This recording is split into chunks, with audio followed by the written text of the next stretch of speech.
Assalamualaikum warahmatullahi wabarakatuh. Bertemu lagi dengan saya, Muhammad Hanif Hananto, untuk membahas psikolinguistik dengan materi Eca. Nah, jadi Eca ini merupakan anak yang berumur 3,5 tahun dan dia istilahnya diteliti. Jadi dia menjadi bahan penelitian karena ada terdapat keunikan atau kekhasan sendiri pada bahasa yang dimiliki oleh anak. Seperti apa keunikan itu? Mari kita lihat langsung. Ada beberapa contoh keunikan bahasa yang diucapkan oleh anak. Semisal yang pertama, cucu. Nah, cucu ternyata ini merupakan kata susu. Tapi mungkin karena dia masih kecil ya, ngucapinnya ya cucu gitu. Kemudian ada itang.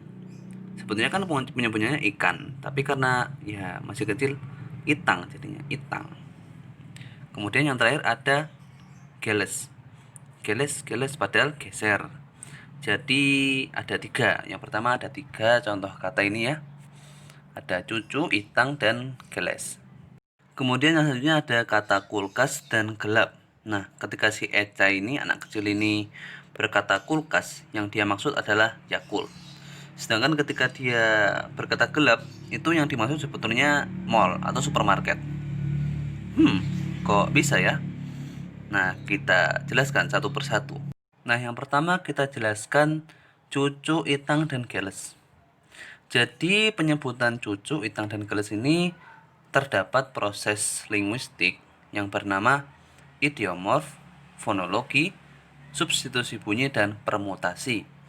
Jadi istilahnya terdapat transisi-transisi atau perpindahan kata maupun bunyi. Nah, semisal ini ada cucu. Cucu, C-nya berubah, S-nya berubah ke C. Jadinya cucu. Harusnya susu, jadi cucu. Ada lagi itang. Itang ini K-nya berubah jadi T. Nah, ada perubahan kan? Kemudian N-nya berubah jadi eng. Jadinya itang. Ini merupakan proses permutasi dan substitusi bunyi. Kemudian geles. Nah, geles ini S-nya jadi L, R-nya jadi S. Nah, ini merupakan proses yang dinamakan ini.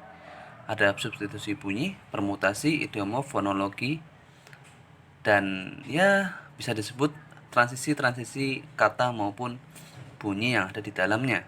Seperti itu. Nah, yang selanjutnya ada kulkas dan gelap. Kenapa keduanya bisa menunjukkan Yakult dan mall? Nah, ini berkaitan dengan faktor konteks sosial maupun adanya konteks bahasa yang berperan. Jadi maksudnya Yakult terus disebut kulkas itu karena ketika dia ingin Yakult, Yakultnya itu ada di kulkas. Jadinya dia nyebut kulkas-kulkas gitu.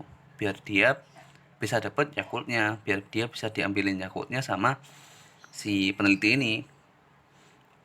Kemudian kenapa kok mall disebut gelap? Karena ketika si Eca ini masuk ke mall, masuk ke parkirannya pastinya kan gelap.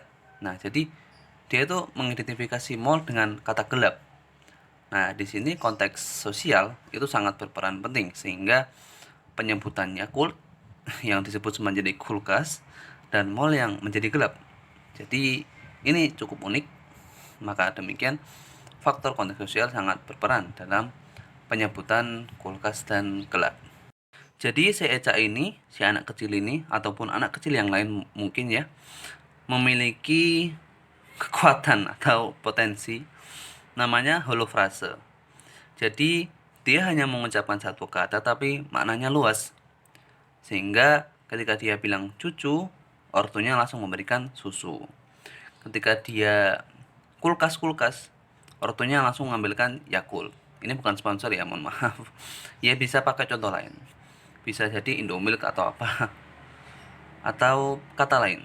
Jadi satu kata bermakna luas. Holofrase. Seperti itu. Oke, jadi begitu penjelasan tentang Eca di matkul psikolinguistik ini. Jika mungkin ada yang kurang bisa ditambahkan di kolom komentar, ada yang sulit mungkin juga bisa ditanyakan.